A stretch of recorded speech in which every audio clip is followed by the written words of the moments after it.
No ar, 18 horas. Notícias de Manaus, Amazonas, Brasil e do mundo. Agora na Mix.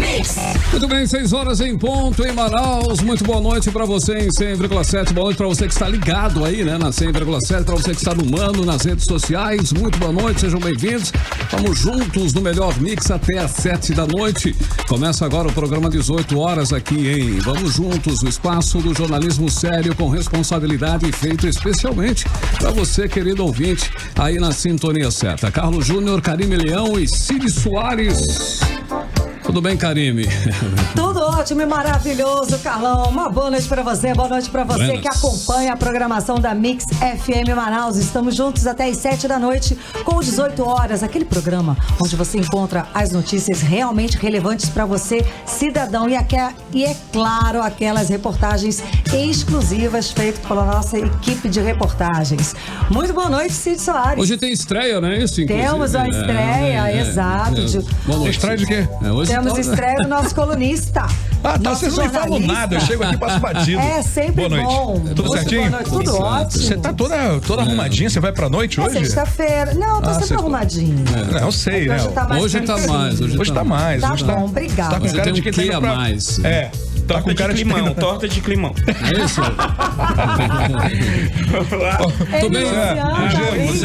O gelo, Luciano, o gelo. Pois aí, o gelo, gente. Você me deu um gelo e ficou tudo gelado. Como é? Quem quiser entender, vai nas minhas redes sociais. Pessoal, com licença, eu vou dar É o seguinte, galera, a gente tá com o último par de convites aqui pro show do Whindersson. Vai ser amanhã, lá na Arena Amadeu Teixeira, às 20h30, né? Então participa, né, Karime? Exatamente, mas capricha, o último par de convite, você é nosso convidado especial. Vamos lá, capricha na participação, vocês estão maravilhosos. E antes de entrar o comercial novo, eu logo falava, vai ter Eliana Prince no Teatro Amazonas. Sim, isso mesmo, ela me mandou uma mensagem. É dia 6, é isso? Dia 6. Pediu pra dar uma divulgada e com o maior prazer eu vou divulgar. Pronto, quando que é? Dia 6 de dezembro? Dia 6 de dezembro. Isso mesmo, mas vamos conferir. Boa noite, meu querido Paulo Castro. Estamos esquecendo do Paulo Castro, o cara do jornalismo. Jamais. Boa noite, Carlão. Boa noite, Carlão. Hoje nós temos o comentário do grande Sérgio Barto. E o entrevistado do dia é o Capitão Alberto Neto. Vamos ver o que ele tem pra dizer pra gente. Olha, eu vou ver de perto. Pois é. 6 horas e 2 minutos em Manaus. Boa noite pra você em 100,7. Começa agora o programa 18 horas, hein? Hoje é sexta-feira, não é isso? Dia 15 de novembro de 2019. Você está ouvindo 18 horas. Bom, e hoje, 15 de novembro, a República Presidencialista Brasileira completa aí 130 anos desde sua proclamação em 1889, quando um golpe político e militar liderado pelo Marechal Manuel Deodoro da Fonseca aboliu aí a monarquia parlamentarista, destituiu o imperador Dom Pedro II e instaurou a República no Brasil. Pois então, Carlão, o Brasil já havia decidido 77 anos antes tornar-se livre e responsável por seu destino com a declaração de independência em relação a Portugal, mas isso lá em 1822. Desde então, o país aprovou 7 constituições, a lei fundamental das bases, princípios e normas sobre as quais o país e sua população decidem como querem existir e desenvolver. A nossa primeira Constituição data de 1824. Depois disso, tivemos outras constituições em 1934, 37, 46, 67 e, por fim, a de 1988, chamada de Constituição Cidadã, que consolidou a redemocratização iniciada em 1985. Isso mesmo, somos uma república relativamente nova. Vários erros foram cometidos pelo país ao longo aí de sua história e eles fazem parte da explicação sobre o atraso e também a pobreza, a despeito das riquezas naturais abundantes que temos. Pois é, e as bases da República inaugurada há 130 anos ainda estão por aí e não foram capazes de lançar a nação rumo ao grupo dos países desenvolvidos. Um dos problemas é que a cada Constituição implantada aumenta aí o inchaço do Estado e o governo passa a interferir ainda mais na vida dos indivíduos e nos negócios. Quanto maior o Estado, maior a burocracia, maior a ineficiência dos serviços públicos, maior o nível de corrupção. Criamos uma sociedade a serviço do Estado e não o inverso, o que seria o correto. Bom, o resultado é que nem os 130 anos de República, nem os quase 200 anos de independência a completar aí em 2022, e muito menos a Constituição Cidadã foram suficientes para tirar o país do atraso, superar a pobreza e melhorar o padrão de bem-estar social médio dos 208 milhões de habitantes de brasileiros, né? A ponto de tornar o Brasil um país desenvolvido. Ainda estamos à espera de reformas que efetivamente coloquem o Estado para servir o cidadão. Bom, Carlão, mas hoje é dia de comemorar nossos 130 anos da República, sem perder de vista que, apesar dos avanços, precisamos evoluir para uma sociedade mais justa, mais desenvolvida e de oportunidades iguais para todos. Isso sempre, né? Bom, e para você que gosta um pouco de história, a gente fala agora da data de hoje, 15 de novembro, dia da Proclamação da República. Mas será que nas ruas o amazonense lembra o que aconteceu nesse dia, em novembro de 1888? Vamos conferir agora na reportagem de Júlia Gomes.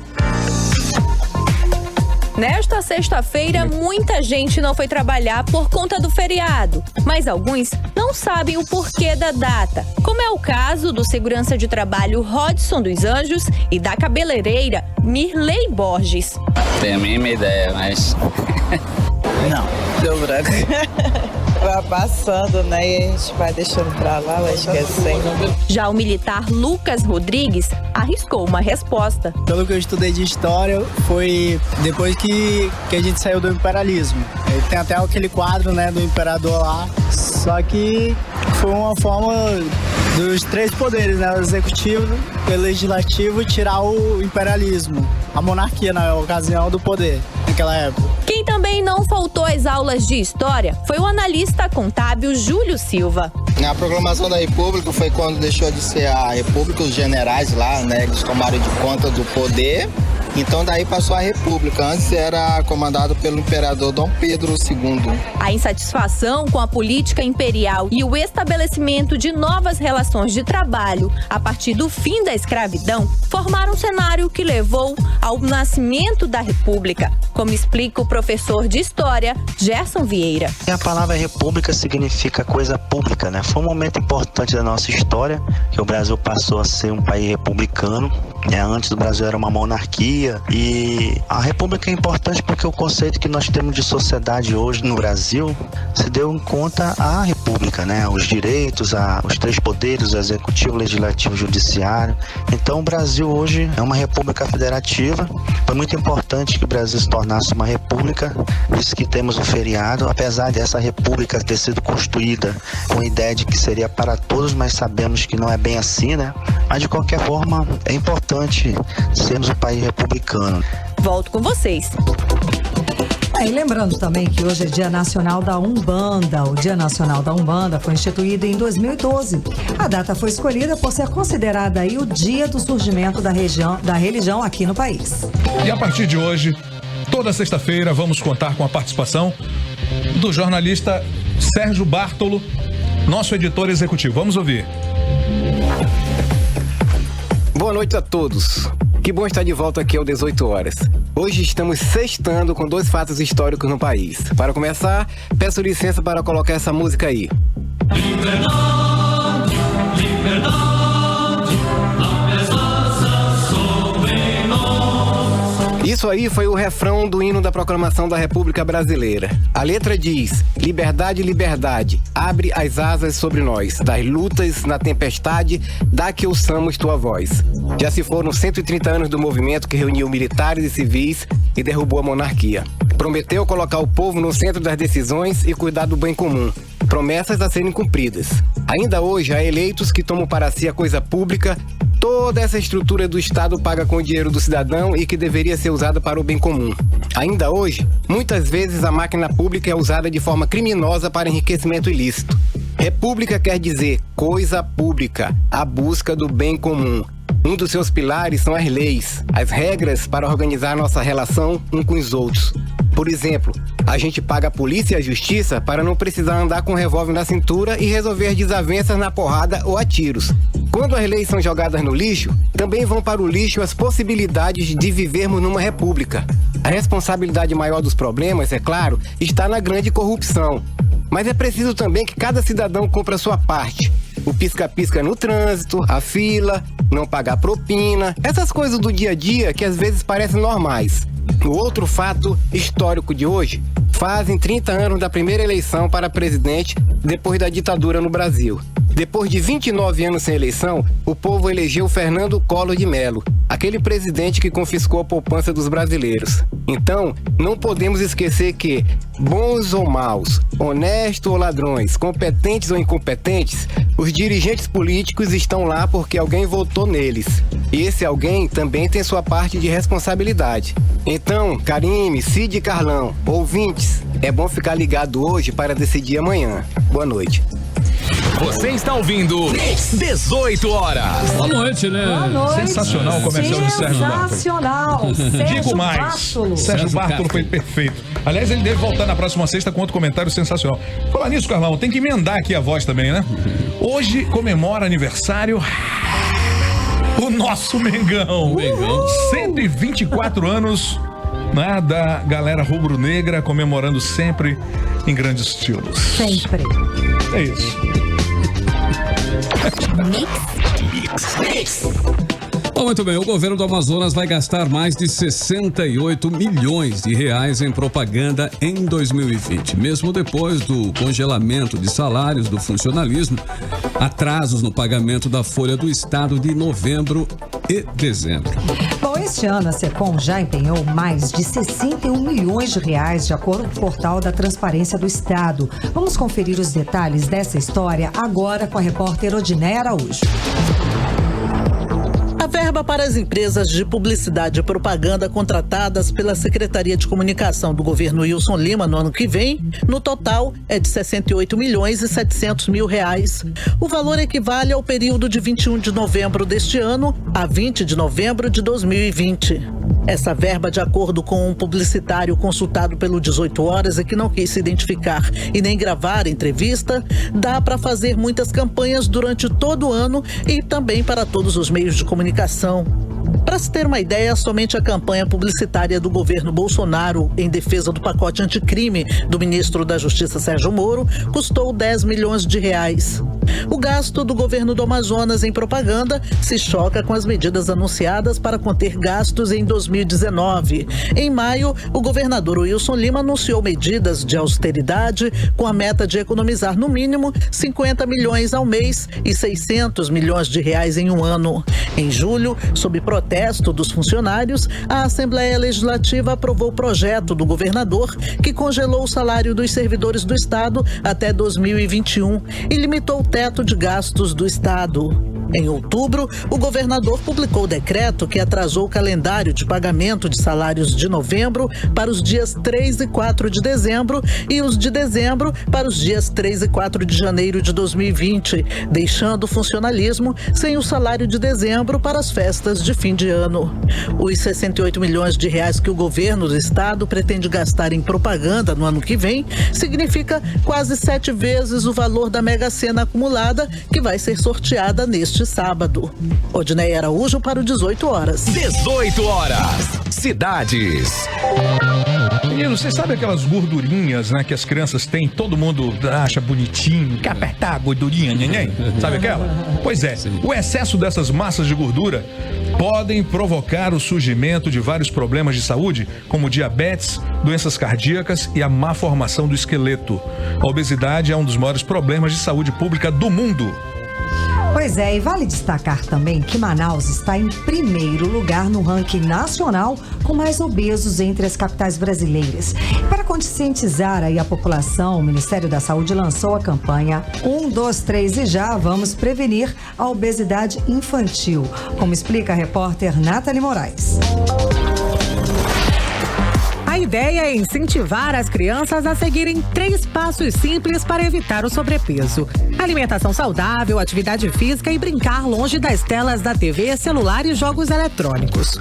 Atualmente, o estilo de vida das crianças é totalmente diferente do que era vivido há anos atrás. Brincar de amarelinha, pular corda, descer no escorregador infantil são práticas que atualmente dividem a atenção dos pequenos com tablets e aparelhos eletrônicos. É cada vez vez mais difícil descobrir formas de despertar o interesse dos pequenos em brincar ao ar livre, evitando assim o sedentarismo e a obesidade infantil. Segundo a pesquisa da Vigilância de Fatores de Risco e Proteção para Doenças Crônicas por inquérito telefônico, 57,6% dos manauaras estão com excesso de peso e 23,8% estão obesos. Conversamos com a nutricionista Vanessa Polari, que falou sobre o crescimento do sedentarismo aqui na nossa região, que vem contribuindo e muito para o aumento da obesidade, principalmente dos pequenos. Então, as crianças passam muito mais tempo em casa, sedentárias, na frente da televisão, na frente do computador. Elas não fazem mais, não é mais como antigamente, que as crianças brincavam na rua, jogavam bola, estavam se movimentando. Então, cada vez mais, elas ficam dentro de casa, na frente do computador, na frente do videogame e pedem alimentos rápidos, né, com a facilidade que tem de iFood, de alimentos rápidos, né, qualquer hora do dia, qualquer hora da noite. Então isso aumentou cada vez mais a questão da obesidade infantil. Apesar da variedade de frutas e legumes aqui na nossa Amazônia, as pessoas acabam escolhendo pela praticidade, como explica a nutricionista. Temos os peixes, né, que são bastante nutritivos, mas o que eu vejo no consultório é que as pessoas, elas não estão preocupadas de se alimentar corretamente, elas estão mais preocupadas em comer alimentos práticos e fáceis e rápidos, né? Associado isso ao sedentarismo, isso faz com que aumente muito o número de obesos na nossa região. Nathalie Moraes para o 18 horas. 18 horas. Pois então, e o pessoal aqui do Mano também tá super falando sobre essa questão da obesidade infantil, tá? A Larissa tá falando que é só jaraqui e farinha, por isso que engorda, né? Pão com tucumã, né? Pão tucumã, né? A Camila também tá falando que é um problema que algumas pessoas precisam respeitar também. A Camila, porque é o nickname aqui, eles colocam cada nickname também, né? A Camila tá dizendo que tem que colocar as crianças para fazer atividades físicas. As crianças realmente, a Camila concorda, né? Verdade, as crianças precisam brincar na rua. E o Adonai tá dizendo que elas só querem saber de Free Fire agora, né? A Camila tá respondendo, né? Que os pais, eles dão os celulares pros filhos e aí fica uma vida mais tranquila. Realmente, né? Dá mais trabalho levar pro parquinho, dá mais trabalho levar para andar de bicicleta. Não quer ter trabalho, é melhor não ter filho. Brincar em casa também, né? Com jogos. Agora um detalhe, viu, que vale ressaltar também, é que aqui em Manaus, infelizmente, né, são poucas as lanchonetes que a gente vê oferecendo suco natural. A maior parte aí é aquele suco de caixinha, né? E polpa de fruta, quando tem. Refrigerante. E refrigerante. Então, não é também, às vezes, uma escolha. É falta de opção mesmo. É a água, né? A opção seria a água. Daí estão falando aqui também que a criança, ela repete, né? Imita o que o adulto está fazendo. Então, exatamente. o que o adulto começa a ter uma vida mais saudável, comer de uma forma mais inteligente, né? Mais saudável, a criança também vai atrás da onda, né? Valeu, gente. Mix. Bom, e para quem ainda não sabe, terminou ontem em Manaus o 10º Encontro Nacional do Ministério Público Brasileiro de Combate à Violência Doméstica Familiar contra a Mulher. Especialistas de várias regiões do país estiveram na capital amazonense e discutiram alternativas para reduzir aí os índices de violência contra a mulher e o feminicídio. Pois é, e nesse encontro, promotoras defendem a criação da lei contra o stalking ou cyberstalking. Aquelas perseguições persistentes, né, inoportunas contra mulheres nas redes sociais e mesmo pessoalmente. Isso é muito grave. Infelizmente, essas práticas não são criminalizadas no Brasil e, consequentemente, não temos estatísticas. O tema foi abordado pela promotora de justiça Ana Lara Camargo de Castro no Ministério Público do Mato Grosso do Sul. E, segundo ela, a prática do stalking significa um padrão reiterado, repetitivo de assédio que acaba por limitar a liberdade da vítima, causando insegurança e estado de pânico. Pois é, e como não é crime, as vítimas sequer conseguem registrar a situação nas delegacias. Gente, com tanta evolução das leis, né, com tanta proteção aí em relação às mulheres, que é maravilhoso, já passou da hora aí dos congressistas elaborarem leis para criminalizar essas práticas inconvenientes, machistas, perturbadoras, sem noção. E são frequentes, né, Karine? Todo mundo. Nas redes sociais, todo mundo já recebeu alguma gracinha, já teve que bloquear alguém, né? Mas deve ter alguma lei em que esse caso aqui se adeque. E é uma questão de verificar, né? Pode ser. Não é que fácil. Agora são 6h19 em Manaus. Boa noite para você em 100,7. Você está ouvindo 18 horas. Bom, começa hoje, o período de defeso de 8 espécies de peixes amazônicos. O repórter Azaf Augusto tem mais informações. Está proibida a pesca de 8 espécies de peixe em toda a bacia amazônica, a partir de hoje, e se estende até dia 15 de março de 2020. Quem for flagrado pescando, transportando, comercializando ou armazenando as espécies que devem ser preservadas, pode ser punido com multa de R$ 700 a R$ 100 mil, com acréscimo de R$ 20 por quilo ou fração do produto da pescaria. Volto com vocês. Bom, são várias as espécies que estão em período de defesa. Olha só, pirapitinga, mapará, sardinha, pacu, aruanã, matrinchã, caparari e surubim, né? São essas. Tudo bem, Carimilhão? Tudo bem, quase deu um nó na língua, né? É caparari. É difícil mesmo. Vocês não são daqui, né? Fica difícil, né? Eu conheço, eu só não conheço esse capaparari aqui. Nem você conhece, então? Pirapitinga, mapará, sardinha, matrinchã, surubim, esses daí. Pois é, a Camila tá aqui sofrendo porque o surubi tá na lista e ela adora. Poxa, Camila, espera um pouquinho. Mano, o pacu tá na lista. Olha, beleza, então. 18 horas. Agora 6h21. Vamos com a primeira da playlist de hoje aqui em 100,7, aqui no 18 horas. Música já, inclusive, uma velha conhecida. Trata-se de Medusa, né? Com vocais aí dos Good Boys. Remixada pelo DJ Alok, a música Piece of Your Heart. Piece of Your Heart está entre os hits mais executados nas pistas mundiais e faz parte do Hot Playlist de novembro na parada Hot Dance, entre as músicas que não param de tocar. E é claro, você que continua aqui ouvindo Piece of Your Heart aqui no 18 horas, Medusa com Good Boys, nessa versão especialíssima do DJ Alok.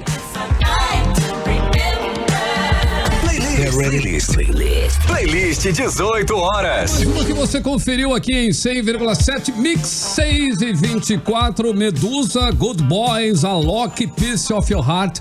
Foi essa que você conferiu aqui na primeira da playlist de hoje em 100,7. 18 horas. Bom, os deputados federais do Amazonas já gastaram quase 3 milhões de reais de suas cotas parlamentares. Isso só no período de fevereiro, quando tomaram posse... Fevereiro a outubro. A outubro, né? Quando tomaram posse. Isso de acordo com dados disponíveis aí no portal da Transparência da Câmara Federal. Bom, o recordista, quem bateu esse número aí, deputado Bosco Saraiva do Solidariedade, com R$ 394 mil, sendo 25% desse valor gasto com divulgação. O segundo colocado é Sidney Leite, do PSD, com R$ 385 mil. E para fechar o top 10, não, o top 3, vem Marcelo Ramos, do PL, com gastos de R$ 376 mil.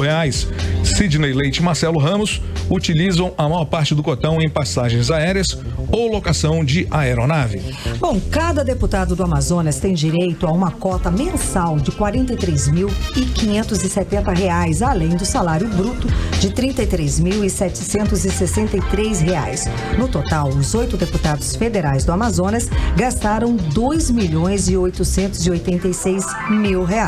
A assessoria do deputado Bosco Saraiva disse que ele só irá se posicionar sobre esse gasto com a cota parlamentar ao fim do seu mandato. Bom, já o deputado Marcelo Ramos explicou que os gastos dos representantes amazonenses na Casa Legislativa sempre serão os maiores devido à distância entre o Estado e a capital federal. 18 horas. Entrevista do dia. Bom, e o nosso entrevistado de hoje é um estreante na política, o capitão Alberto Neto, dos Republicanos do Amazonas. Ele exerce o primeiro mandato e a estreia foi logo como deputado federal. Capitão Alberto Neto é cearense, tem 36 anos, tem foco nos assuntos de segurança pública e usa as redes sociais como ninguém. Muito boa noite, seja muito bem-vindo ao programa 18 horas aqui nos estúdios da Mix.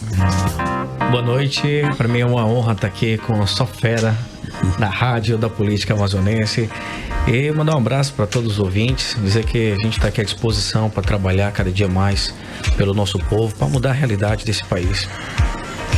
Então, nesses 9 meses de mandato, o que foi possível fazer sendo um estreante aí no Congresso?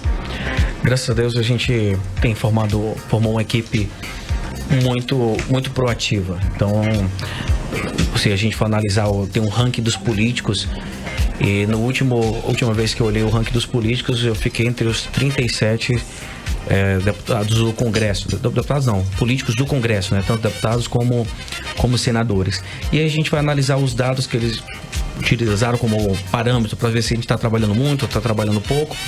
Então, apresentamos bons projetos na casa que já estão tramitando. Temos um projeto na SOFRAMA, sou relator da nova da lei da audiência de custódia, que não existe no nosso estado, que eu considero uma lei muito importante para avançar na questão de segurança pública, na nossa legislação penal, que é muito atrasada, está muito defasada. Então, são projetos na área econômica, na área de segurança, e fora que eu sou o presidente da Frente Parlamentar que discute o sistema penitenciário brasileiro. E tenho viajado pelo país, tenho sido convidado para visitar alguns presídios, para ver como é que está funcionando a administração penitenciária em alguns estados. E isso eu quero deixar um legado desse mandato, que é contribuir no avanço da segurança pública do meu país.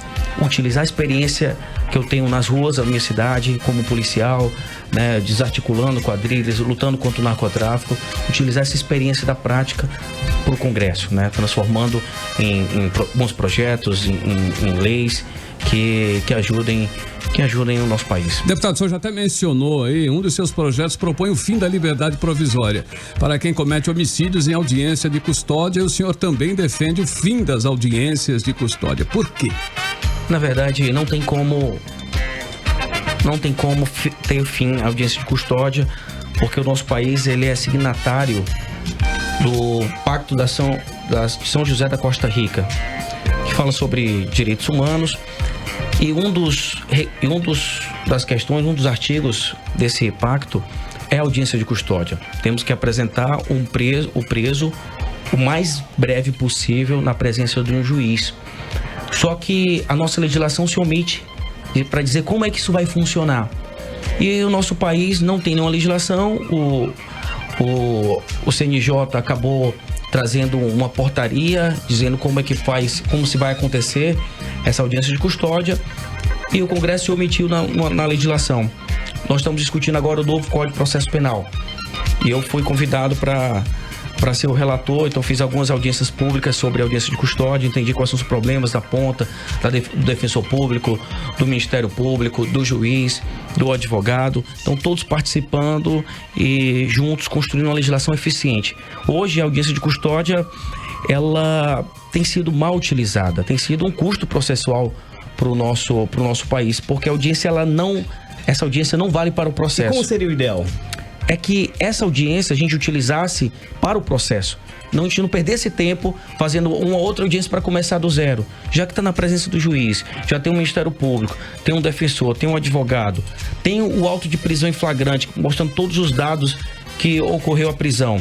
Utilizar essa audiência para que o processo se torne mais rápido, mais célere, que ele vale, que o que o preso falar naquele momento, que é um momento importante, porque está no calor ainda da emoção, o réu acaba e o detido acaba confessando muita coisa, dando mais riqueza de detalhes, e o que ele falar vai ser utilizado contra ele, né? A gente ouve muito isso nos filmes americanos, o que você falar vai ser utilizado por você durante o tribunal. Só que no Brasil não. O que ele fala na audiência de custódia hoje não serve de nada, é apagado e começa tudo do zero. Pois é, o pessoal do Mano aqui está criticando a Adonai, principalmente, dizendo que essas audiências só servem para deixar a pessoa em liberdade. O que acontece? O nosso país, ele tem uma política prisional muito equivocada. Ele quer utilizar a audiência de custódia como se fosse um filtro. Então,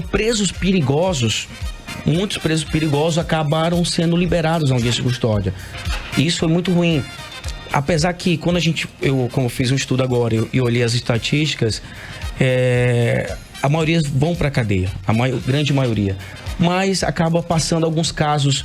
Por exemplo, aqui em Manaus teve um caso de 3 bandidos que mataram um policial na folga, mataram de maneira assim cruel, todo mundo atirou e foi filmado, causou uma comoção. Esse caso que foi muito comentado nas redes sociais. Muito comentado, inclusive. E foi um dos casos que me inspirou para criar essa nova legislação. E o bandido saiu pela porta da frente e a família do policial lá chorando. E a sociedade toda ficou revoltada. E tem outros casos no país, mas é a minoria esses casos. A gente tem que ser justo, é a minoria. Porém, a gente tem que pensar numa legislação eficiente. Que não deixe que isso aconteça. Então eu coloco lá que homicídios, latrocínios e crimes sexuais não tenham direito à liberdade provisória. O senhor é a favor, então, de que o policial use, né, a força máxima para se proteger, no caso? Tem até um projeto em relação a isso, né? Na verdade, o regulamento fala que não seria força máxima, mas a força necessária. Isso que eu tenho passado para os amigos e a gente tem conversado, levando essa minha experiência da prática na rua, para eles entenderem que não é exagero policial, é a força necessária. Imagina, numa ocorrência policial... Não é liberdade para matar. Não é liberdade para matar, mas é a força necessária para resolver a ocorrência. Então imagina, o policial só chega com uma pistola no serviço, aí tem um bandido com a faca e, como já aconteceu aqui no centro da cidade, e esse bandido com a faca vai em direção ao policial, porque o policial vai primeiro receber uma facada para depois atirar. Então são esses detalhes que a gente está tentando explicar, mostrar o dia a dia do policial, que o policial passa e ver que ele precisa de uma legislação que o proteja, para ele que faça um bom serviço, que ele proteja a nossa vida, né? Isso vai demorar muito tempo a gente ter uma legislação eficiente? Perfeito. Boa pergunta, Paulo. Tudo, a parte da democracia, ela é um pouco demorada, que faz parte do processo. Então, nós já estamos praticamente com o relatório pronto do novo Código de Processo Penal. Ainda vai para o plenário, acho que para o próximo ano ainda, vai para votação na comissão esse ano, para o plenário para o próximo, depois de aprovado, vai ter que ir para o Senado, se tiver alteração, volta de novo para a Câmara dos Deputados, e isso aí tem diversas discussões. Então a gente trouxe uma legislação mais rígida, mais rigorosa. Então a esquerda, ela é muito voltada, ela tem um pensamento equivocado sobre direitos humanos, é aquele lance de proteger bandido. Então isso causa muita polêmica no Congresso e acaba deixando o processo bem demorado. Mas o Congresso ele tem uma nova cara. Esse Congresso tem uma nova cara, uma cara que quer reformar o nosso país. Então, sempre foi demorado, mas agora vai ser um pouco menos. Falando em Congresso, o senhor acredita que a prisão na segunda instância vai ser aprovada lá? É uma pergunta muito difícil, muito difícil. Eu estou fazendo uma campanha muito forte para aprovação do cumprimento da pena após a condenação em segunda instância. Estou com algumas teorias, já estudando muito sobre isso para poder defender. Ela é complicada, porque o STF, ele julgou um artigo da nossa Constituição, que está dentro das garantias fundamentais, que é cláusula pétrea da Constituição. E cláusula pétrea, você não pode retirar nenhuma garantia individual. Só constituinte? Só uma Assembleia Constituinte. E para ser Assembleia Constituinte, você tem que abrir mão do mandato. Então é muito complicado. Mas, vamos entender o histórico. Quando a Constituição foi formada, e fazia-se o cumprimento da pena em primeira instância, às vezes em segunda instância, não tinha nenhum arrepio, não tinha nada contra a Constituição. E é a mesma Constituição. E em 2009, por interesses, né, a gente sabe quais são, em 2009 o STF decidiu que só seria cumprida, a pena só ia ser cumprida após o último recurso, que é a teoria do trânsito em julgado. E quando foi em 2016, o mesmo STF voltou atrás. Não, vamos cumprir a partir da segunda instância. E com isso a Operação Lava Jato fez um grande trabalho no nosso país. Mais de 100 pessoas, 100 corruptos foram presos, condenados em segunda instância e estão cumprindo pena nesse momento. E agora em 2019, o mesmo STF muda de ideia. Muda de ideia, volta de novo a história de 2009, que o trânsito julgado é só até o último recurso. Então fica muito claro que tem um interesse político nisso, não um interesse jurídico. Parece que a lei tá para beneficiar a a quem está no poder ou quem favorece. A questão é política, objetivo. isso aí não tenha dúvida. O senhor participou da comissão externa do Congresso que inspecionou o sistema prisional. Eu particularmente aqui, personalíssimo a minha posição, o sistema prisional para mim é um sistema falido. Foram feitas várias propostas para evitar as rebeliões, mas o que se percebe é que o crime organizado continua ditando as regras dentro das penitenciárias, portanto mais falido ainda. O que já foi colocado de prática em relação a isso? Perfeito, eu levei o relatório direto para o ministro Sérgio Moro, expliquei para ele, conversei, a gente conversou muito sobre isso e a gente tem conversando, tanto é que terça-feira agora, dia 19, vou ter um grande fórum nacional para debater o sistema penitenciário, porque como policial vi na prática, parece que a polícia está enxugando gelo, porque imagina... Não, desculpa, não parece, está enxugando gelo. Está enxugando gelo, né? Porque às vezes tem um lado positivo também, por isso que eu falo parece, porque não é 100%, mas dá essa impressão para a sociedade. Por quê? Porque você prende o bandido, que não é fácil, o policial se arrisca, né? Troca tiro, investiga, prende. Aí ele chega no sistema penitenciário e ele tem que fazer parte de um outro sistema paralelo, que ele tem que contribuir para aquela facção, né? Ele tem que fazer parte de uma nova legislação. E isso faz com que a facção criminosa se fortaleça, porque ela arrecada. Eu tive agora no Ceará, antes da entrada do novo secretário, cada presídio, ele me informou e lá mostrou os dados, tabelas, que ele tinha informações, que cada presídio arrecadava em torno de 2 milhões de reais por mês. Isso que não é diferente no Amazonas. Eu tinha informações dos últimos anos que era em torno de 800 a 1 milhão de reais por mês cada presídio. Então o que a facção criminosa faz? Ela não domina a cidade. Primeiro ela domina o presídio para depois avançar no terreno. Por isso que teve um massacre em 2016 de FDN contra o PCC. A guerra não foi nas ruas, a guerra foi dentro do presídio. Porque quem domina o presídio domina a rota do tráfico, domina a cidade. Isso a gente não pode aceitar. Então eu, como policial, vi isso de perto. Falei, não, vou chegar no Congresso, vou criar uma frente para organizar esse sistema penitenciário, porque senão a gente não vai avançar na segurança pública. Ou organiza o sistema penitenciário ou a gente vai continuar enxugando gelo. Essa é uma questão muito delicada e muito complicada mesmo. Sim. Deputado, nós divulgamos agora há pouco, né, que os deputados amazonenses gastaram quase 3 milhões de reais da cota parlamentar esse ano. A nossa informação é que o senhor gastou 307 mil reais. Né? Não é muito para esse momento em que a palavra da ordem é enxugar gastos? Só analisando que dos deputados eu fui um dos que menos gastou, né? A ideia é utilizar o valor de maneira eficiente para divulgar o mandato. Eu tenho que viajar pelo país com essa frente parlamentar. A ideia não é questão de gastar muito, é gastar bem, para que esse dinheiro realmente se reverta para a sociedade. Então, uma viagem minha para visitar alguns presídios do país, eu não estou a passeio. Eu estou entrando em lugares insalubres, estou abandonando a presença muitas vezes com a minha família, com meus filhos, em prol do nosso país. Então o dinheiro que é gasto é para se reverter para a sociedade, não para benefício próprio. O senhor foi acusado de receber recursos indevidos na Polícia Militar depois de se eleger deputado e ir para a reserva. Como é que foi essa situação? Afinal, o senhor é capitão ou é major? Não, isso aí é uma grande confusão que, como o meu nome apareceu nas pesquisas para prefeito agora, aí começou uns ataques do nada. Nunca foi questionado isso no início, nem quando eu ganhei, nem quando foi promovido, mas de uma hora para outra começaram a questionar. Não, é muito simples, isso aí é a legislação. Quando eu cheguei no Congresso, eu tinha que optar ou eu entrava no sistema de aposentadoria parlamentar, um sistema especial, ou eu poderia ficar com o que eu contribuí durante quase 20 anos no militarismo. Então, eu optei abrir mão da minha aposentadoria de parlamentar e fiquei com o que eu já vinha contribuindo há quase 20 anos e ganhei de maneira proporcional ao que eu contribuí. Então, não tem nenhuma ilegalidade disso, porque amanhã eu deixo de ser deputado, esse salário que vai sustentar minha família, não tem outro. Perfeito. Bom, o senhor falou aí dos candidatos, né, a prefeito, né? O seu nome aparece entre os possíveis candidatos à Prefeitura de Manaus. O senhor vai ser candidato? Nesse momento, eu estou focado no meu mandato de deputado federal. Porque eu acho que a política mudou.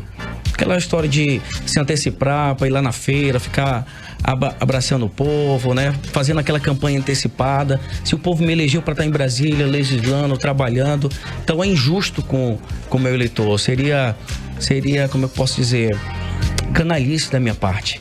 Então, eu vou continuar forte, fazendo um bom trabalho em Brasília como deputado federal. Quando chegar próximo à campanha, se o meu nome se o povo decidir nas pesquisas que meu nome seria um nome bom para mudar essa realidade da nossa cidade, que tem diversos problemas, eu aceito a missão. Digo assim que militar não pode pensar em mandato, militar pensa em missão. E missão dada tem que ser missão cumprida. Então, se essa for a missão, a gente está aqui para servir. Aí pode ser como vereador, como deputado estadual, federal, como policial, como sempre servi. Para mim é a missão. Deu a missão, a gente vai cumprir. É isso.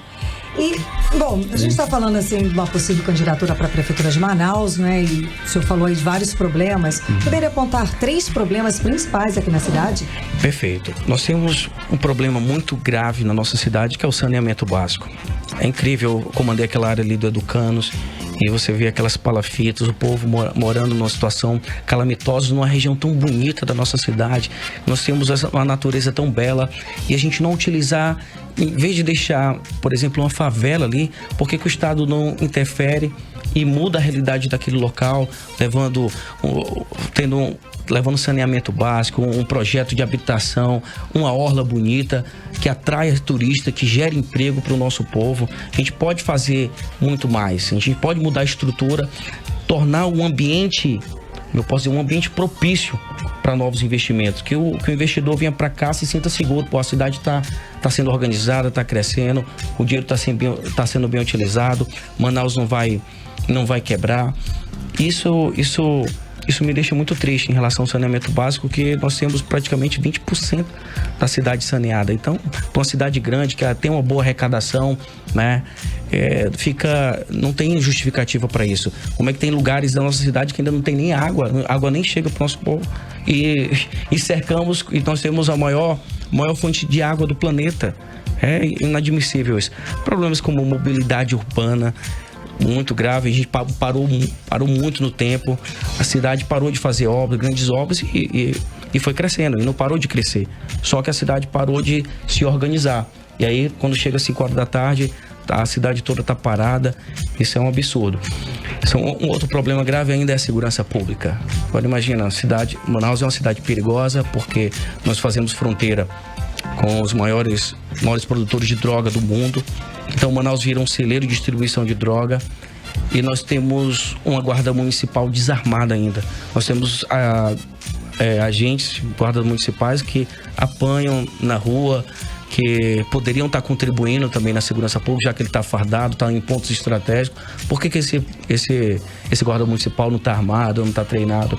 Eu acho que a gente pode contribuir também, a prefeitura pode contribuir na segurança pública. Tornar Manaus uma cidade mais atualizada, uma cidade mais inteligente.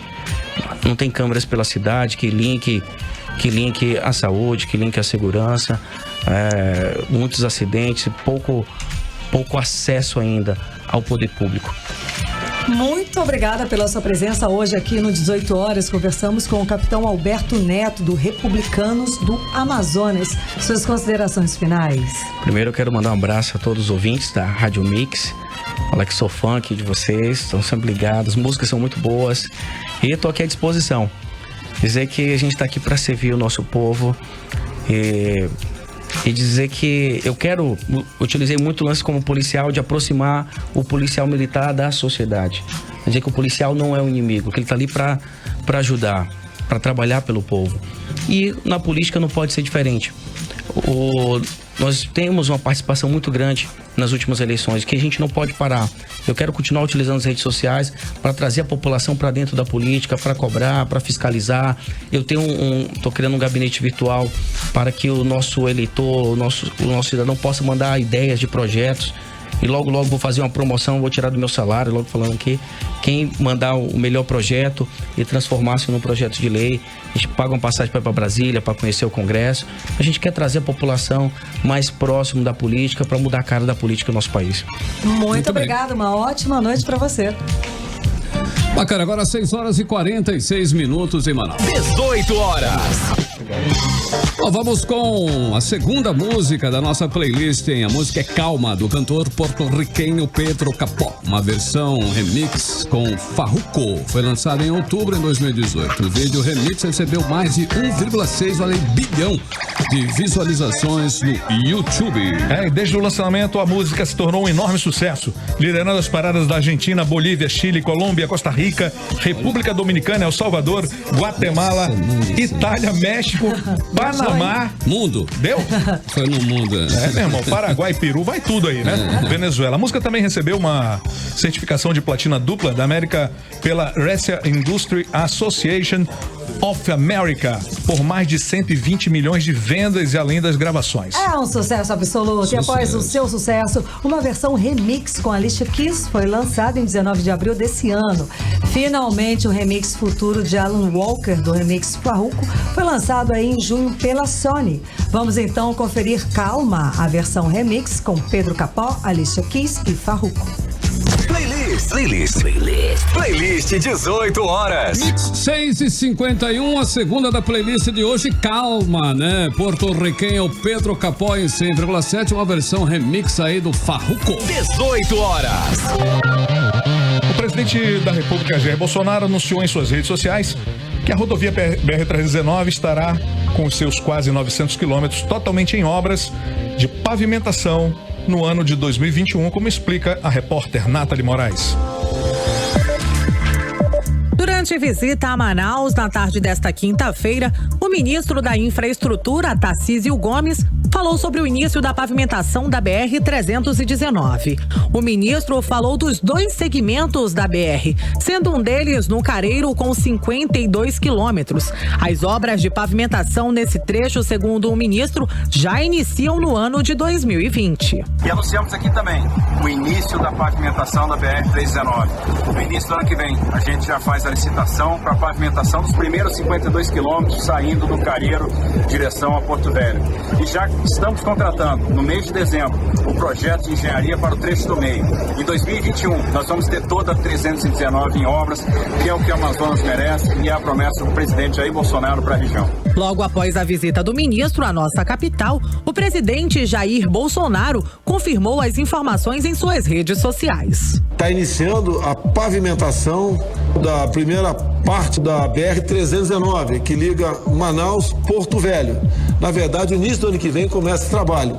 A licitação agora que está entrando em prática, e isso é uma boa notícia para o pessoal da região. Se eu não me engano, tenho certeza, seriam 900 quilômetros a rodovia. Então, parabéns ao Tarcísio, parabéns ao pessoal aí do Amazonas e de Rondônia. A BR-319 é fundamental para o escoamento de produtos agropecuários da nossa região, assim como da produção industrial da Zona Franca de Manaus, além de garantir o transporte de pessoas. Nathalie Moraes para o 18 horas. Bem, o Ministério Público Federal disponibilizou mais de 600 bens para doação. Entre os itens estão mobiliário, equipamentos de comunicação, utensílios domésticos. Confira os detalhes na reportagem de Júlia Gomes.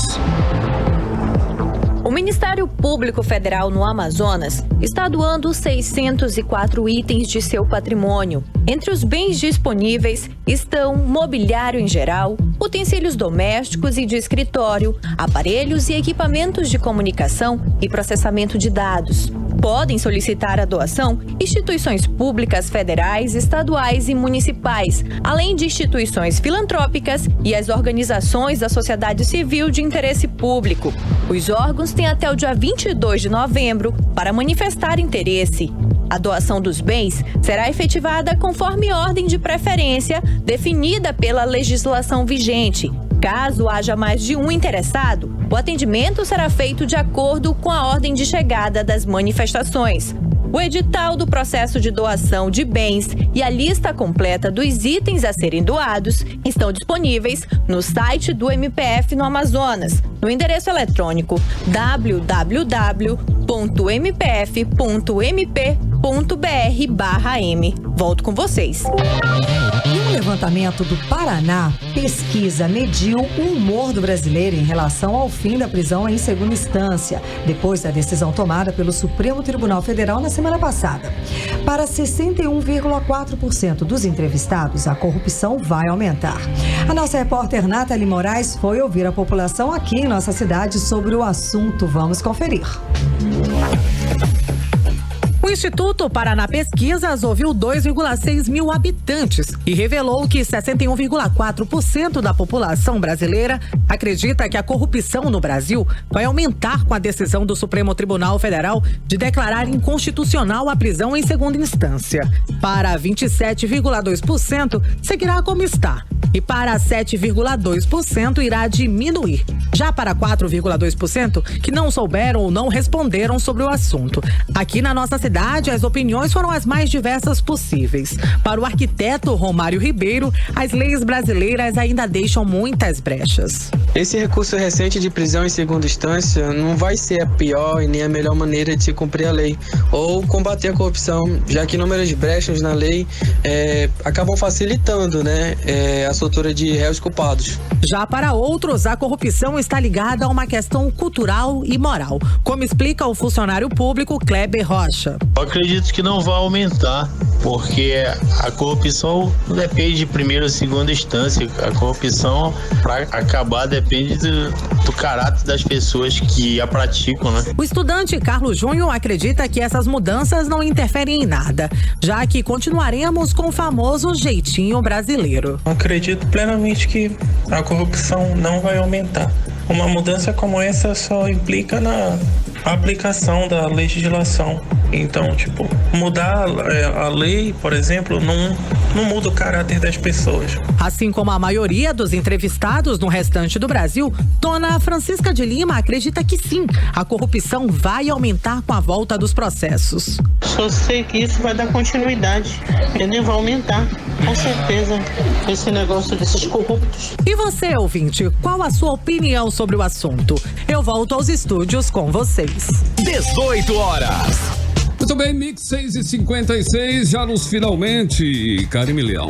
Exato, já nos finalmente. Aqui foi difícil, hein? Foi difícil, a disputa acirrada, os comentários e a participação da galera do Mano. Cara, vocês arrasam. Muito maneiro, muito obrigada, viu? E aí, Emi Luciano? Emi Luciano tá apaixonado, é isso, Karime, que eu ouvi? Tô, mas pode falar, por quem? É o crush dele, ninguém pode dizer. Vamos lá, quem vai pro cinema é o Juarez Peixoto e a Bianca Aguiar. E quem vai pro show do Whindersson é a Ariane de Oliveira.